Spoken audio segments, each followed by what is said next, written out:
My whole life, I have had dreams about an apocalypse starting. Very frequently, whether it's some kind of viral outbreak or zombies or a nuclear war, or just something that causes an upheaval in the current status quo and a collapse of the system. I have these dreams very frequently, and the thing is, the feelings I have in these dreams are sort of a mixture of fear, nervousness, but also excitement. Like this extreme rush of just excitement and adrenaline flows through me in these dreams when I realize, holy cow, society is collapsing. And I've had this same mix of emotions about it my whole life. And it wasn't just in the dream, it was even in my waking life. As a child, I was so obsessed with like apocalypse media. I love zombie movies. I love Fallout. I love anything that was just about the apocalypse. It was so fascinating. It was so appealing to me. And I loved apocalypse prep. I was always obsessed with like collecting MREs and gas masks and all sorts of stuff to help out. Post apocalyptic genres, I would argue, are some of the most popular just genres in films overall. I mean, there are countless films about all sorts of apocalypses, whether it's something like the Mad Max series or The Walking Dead. You have games like Fallout, even just these survival games that don't even have a story, like things like Rust or DayZ, these games that are just set in a post-apocalyptic setting. They are so popular, and I don't think that this is just a trend that we are seeing in the 21st century. I think that it's appealing to a specific side of our psychology. Because we have to think, what exactly is it about an apocalypse that makes it so different from the current situation we're currently in? Well, it's a complete collapse of the status quo. It's a collapse of every single major system and institution which keeps society in place. And you could say that in a way, that is a sort of freeing event. Like, if you think about it, in modern society, I mean, I talk about this on my channel all the time. We are basically kind of slaves. Like, we are enslaved to money. We're enslaved to our jobs. We're enslaved to having to pay all these bills and all these taxes and live in these houses and drive cars and commute to work and all these things. And it's just, even though people will say, like, oh, well, I'd rather live in this society than be in a caveman time, I think that psychologically, subconsciously, most people crave sort of this return to this more primitive, barbaric state, this more natural state of humanity. There is just this part of us that hasn't let go of the forest, that hasn't let go of the jungle. We are still in the forest. Sure, in the 21st century, we have our buildings, we have our nice clothes, we have all our fancy technology around us, but all of that is an illusion. We are still the same primitive man that walked this earth thousands of years ago, that still walks this earth today. There are still humans out there that live in very primitive, arguably Stone Age societies. And the funny thing is that a lot of them don't want to integrate into modern society. Look at the Sentinelese, for example. They have constantly refused integration over the last few hundred years since the outside world discovered them. And if you look at a lot of these tribes in like the Amazon in Africa, they still want to sort of preserve their way of life. Sure, they have adopted some modern comforts and technologies, but for the most part, they still enjoy that communal tribal lifestyle of just living off the land, of living in nature and just being with your family and just not having to worry about all of the issues that exist in the modern day.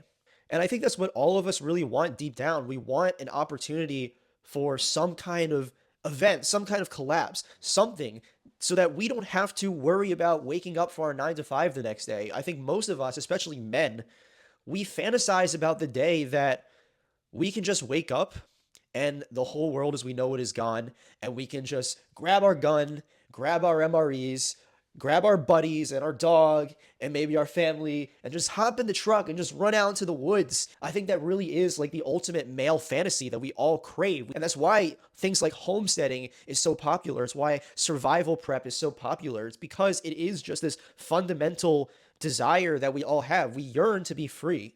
Now, the problem is that the system doesn't want that. The system wants you to be as limited as possible in what you can do. I mean, think about it.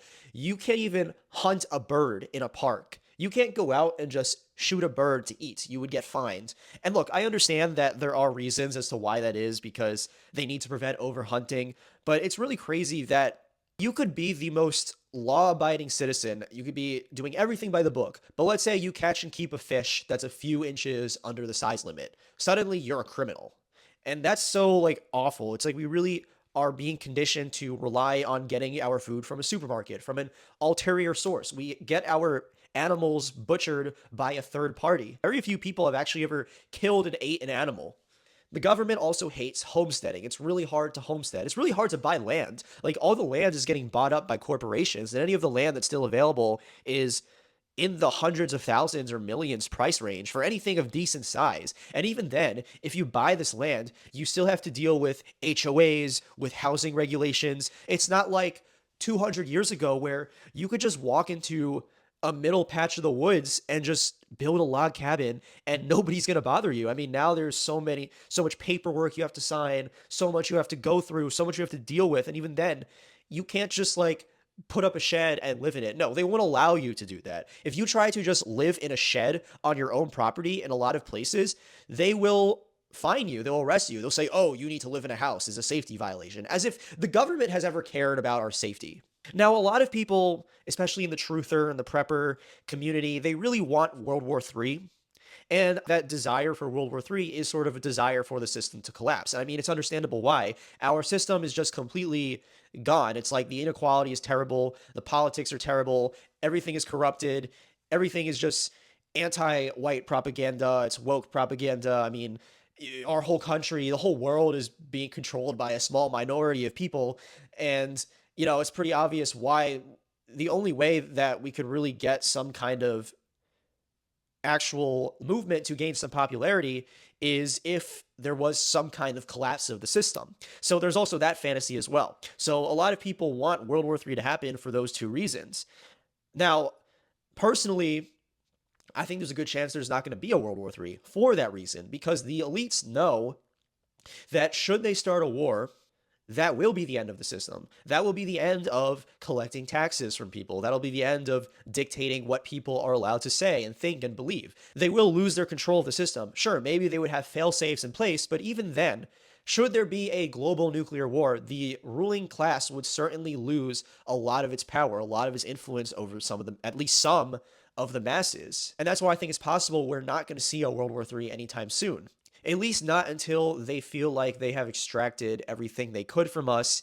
And maybe if they decide they want to fulfill a certain biblical prophecy, then sure, maybe then we'll see some kind of collapse of the system in the form of a major world war. But I do think they are trying to avoid that for as long as possible. An apocalyptic scenario also kind of relates to the Nietzschean concept of the last man. So Friedrich Nietzsche, he theorized a concept called the last man, the Untermensch. And he believed that at some point in the near future from his time, mankind would devolve to such a state that it would just be completely complacent and docile. Nietzsche described the last man as just being this completely docile, feminized, weak and submissive version of man, subdued by his basic desires and pleasures and his need for comfort and security.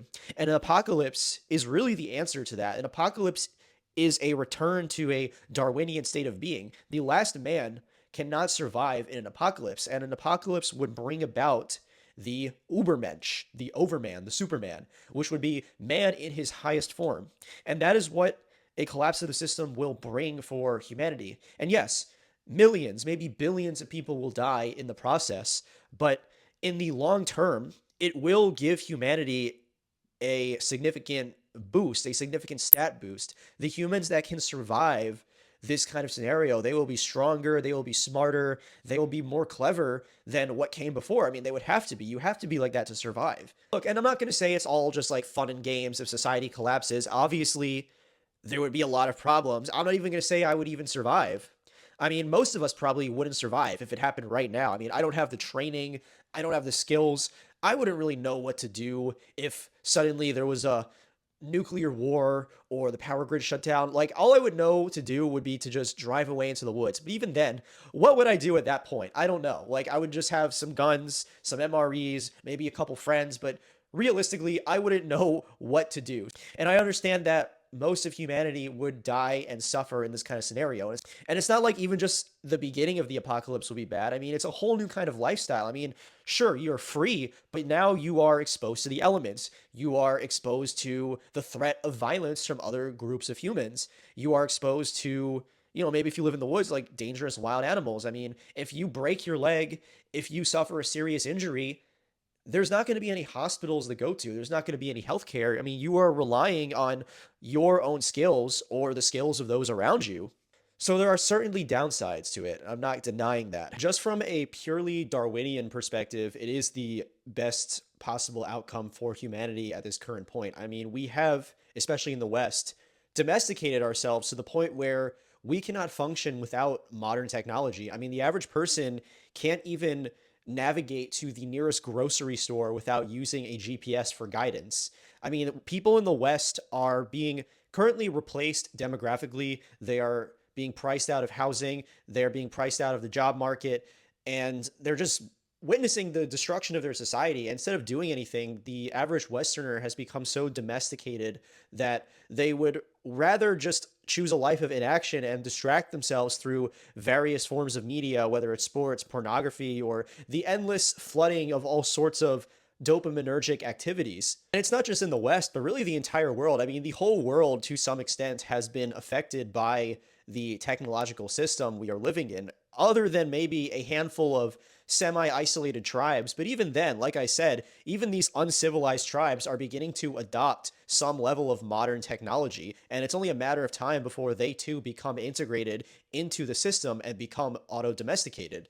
If you compare the modern man to the man of even 100 years ago, it is on par with comparing domesticated dogs to a wolf. When you look at a wolf is a stoic, it is a calm, collected, very calculating, very primal, intimidating animal. I mean, it looks powerful compared to a dog, the domesticated version of a wolf. A dog is much weaker, it's smaller framed, it's smaller overall, it's more timid, generally speaking. Not to say that every dog breed is the same, but they are not as developed, they are not as capable of surviving on their own. They are very dependent on human beings and on modern society for survival. They can't really live in the wild the same way that a wolf can. It's the same thing with modern humans. If you go back 100 years and just look at photos of the gentlemen who fought in the world wars, you will see that they just look more intimidating. They look more masculine. They have more prominent skull structure, more powerful looking appearance overall. If you go back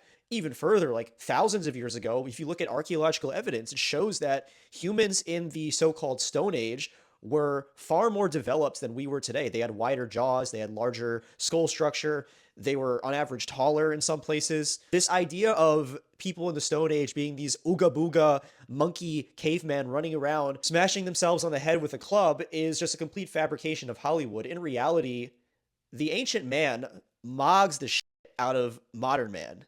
And the only way we really can get back to that point, whether it's in the West or in really any other part of the world, is through some kind of collapse of the system. I mean, at the rate it's going, we are just building for ourselves a comfy, technologically advanced wheelchair. We are handicapping ourselves permanently. Now, I am not advocating for a total apocalyptic collapse of society, especially a nuclear war. I mean, just from a purely ethical perspective, it would be a complete disaster. I mean, the amount of human suffering that would occur from some kind of event along the lines of a nuclear apocalypse or even just a total collapse of the power grid would be an absolute disaster. I mean, very likely I would die, and everyone watching this would probably die. I think that we do need some level of collapse of this over-centralized system. We need a return to a more decentralized lifestyle. Maybe not to the extent of going back to being hunter-gatherers, because that just isn't very realistic, but we do need some kind of return to a more rural, more communal way of life, maybe something along the lines of what the Amish have. This apocalyptic media and society's obsession with it shows that human beings as a whole instinctually crave some kind of return to a more primitive way of life. We crave a escape from the unnecessary overcomplications of modern life and returning to a more simplistic state of being. A lifestyle that is more aligned, more congruent with the lives of our ancestors, while also retaining some of the modern technologies and amenities that are actually beneficial. And I think it is the best possible outcome without total complete collapse that we could hope for at this current point in time.